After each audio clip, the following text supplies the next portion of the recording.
Right then, guys, this week I've read some more books and I've discovered something about myself. And it's that I feel guilty when I sit down and read in the middle of the day. I don't know why.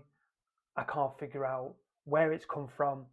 I don't have the same feeling when I'm sat watching TV or when I sit on the settee and doom scroll from my phone for a multitude of hours. But when I sit down in the middle of the day and decide I'm going to read a book, I have this sense of dread or this unnerving feeling that I'm doing something wrong and I should be doing something more productive with my time. My wife and kids went out for the day. I was on a night shift, so I wasn't trying to do too much, but I thought there's nothing to do around the house. The dog's walked, the house is tidy. I'll sit down and read a book. So I got a book that I'd recently bought a few days ago from a local bookshop and had a few hours to kill. Sat down, read, probably read for about 4 hours, I'd say, which is possibly, bar one experience from when I was in primary school where I sat and read a Resident Evil book for several hours when I was much younger. I sat and read this for about 4 hours, which is good going, but very good going for me. I don't normally have the attention span for that. But all through that period of trying to read this book that I really enjoyed, I had this sense in my stomach that I was doing something wrong and I didn't feel right throughout the whole time. To the point where I would read for an hour and go, right, oh, I best get up and best go and check. I'll go and check the bins. Bins are fine. Don't need to do them. So I'll go, okay, I'm going to sit down. Sit down for a read for another half hour. Realise it's been half an hour and go, oh, right, I best get up and go and do something else. I'll see if I can make the bed. Bed's made. Oh, okay, I'll go back and read. And that happened throughout the entire time of that reading session. And I don't really know why, because I really enjoyed the reading part of it. But I just had this like guilt all the way through it. So that's been sort of something I've been trying to grapple with this week, where I don't want to feel like reading is a bad thing. And really sitting down and watching TV or playing on my phone, they're all within the same sort of task orientation of where watching a film's fine, reading a book is okay. I don't know why I have to sort of force myself to think, no, it's fine, you're okay to sit and read.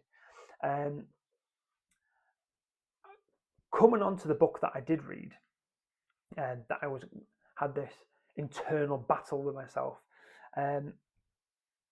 Last week, I read the two Becky Chambers books, the prayer, the Psalm, what was it? A Psalm for the Wild Built, which I burned through, loved it, couldn't get enough. Just every moment I could find, I wanted to read that book. So I found there was a second book, A Prayer for the Crown Shy, and pretty much did that the same with those two books. I've read them in a few days, which is unheard of for me. And really, the topic was quite different. It was more just like a conversation between two people, and it was really like character driven rather than like a story in itself, which I've never really looked at for a book before. So I was surprised to find I really enjoyed that.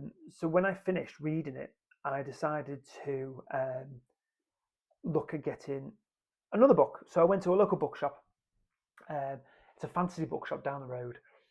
Went in, it was brilliant, and there was loads of things I actually recognised that I wanted to read. So I was like, oh, do I want to read like a Terry Pratchett book? I know they're quite funny. Or there was the Cave Dweller Clive books.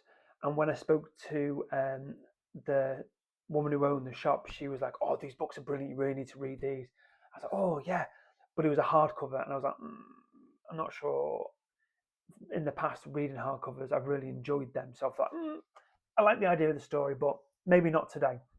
And then just underneath it was this book, which was Legends Lattes, which I mentioned in the previous video that I'd done. And it was in the same sort of genre of the Becky Chambers books. So I thought, oh, this is like very character orientated, and looking at the back, I was like, not a huge amount looks like it happens in it. I'll give this a go. And wow, I loved this book. It was brilliant. I loved the characters in it. I loved the story. In a day, I read about 200 pages, which I have never done. And I think maybe 2 days, I'll say 2 days, give or take, finish this book. Wowee. And just like with the Becky Chambers books, I looked to see if there's any others. And there's like, this is, the first book came out, and then there was like a prequel that came out, and then a book that was afterwards. And when I looked at them, I thought, I'm not sure I want to read those ones. I'm quite happy with the story that was involved in this book, which again, I've never really considered before. Normally it's like, when you've read that book, you have to read the series. But I was quite happy this being a solo book on its own, and I've read it now and I'm done. Maybe in the future I might get into those other ones, but I liked the characters in this, and in looking at the other books, they're not in it, just the main character. So I'm hoping that listen to those, look at those bing bongs. I'm hoping that I might in the future think, I'm going to read that, because they've still got the same main character, but I just like the other characters that are around it and the interaction they had with each other. So what I've discovered, as well as that I feel guilty reading books, is that I'm not sure I necessarily just need action-packed adventure books. Maybe I quite like character-driven books. So I finished this, and then had a little look and thought, what can I read next? And I had a few things that are in my shelf, but I wasn't really taken by them at the moment. I'm in this mindset of, this is what I'm enjoying, I'm going to try and stick to it. So I thought, what do I like that's sort of character driven? And I wonder if there's like books that I like that out there. So I know that I like Clerks, heavily character driven, literally just sit in a shop, follow some people around, and that's it. So I thought, I'll see what books there are that I like that. And this came up as a recommendation. Help Wanted by Adele Waldman. I'm really excited about reading this book. This looks brilliant. I just like the idea of like the fly on the wall in an office, or I think this is like set in a packing factory. I'm really looking forward to this book. I got it. I read like a few. Did I even read the first page? I think maybe look for the first page, and then I got distracted by something else. I discovered that you can buy secondhand books off Vinted. So I went, had a little look, saw this, and thought, now that is a bit of me.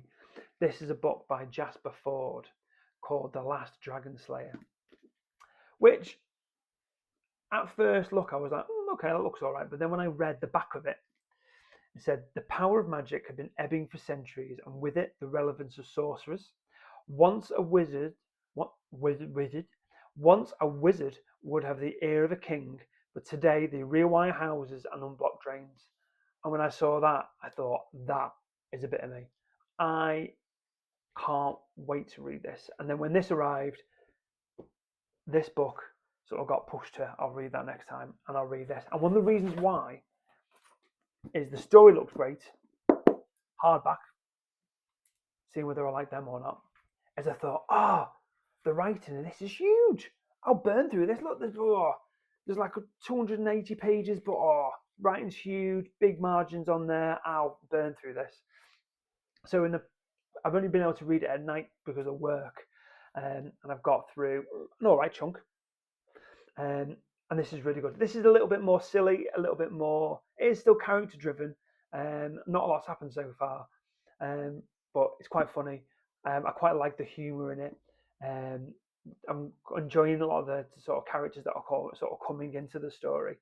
And in the past, when I've read hard books, I found them really difficult because you sort of open them and they sort of sit like that, and you're like trying to crank your neck in to try and read it. But whoever had this before me massaged this thing into absolute submission. So now when you open it up, it opens. I mean, that's not a good example, but it opens like right up, and it is an absolute dream to read. So I thought, oh, I'm not sure I like hardbacks. I even asked the woman at the shop who had the Clive book, Cave Dweller Clive. I always get that name wrong. If they're going to come out in paperback, because I found them so much easier to read, and she said no, probably not. So I think that sort of put me off. But after reading this, if I can massage that book like this guy's been, this will be an absolute game changer.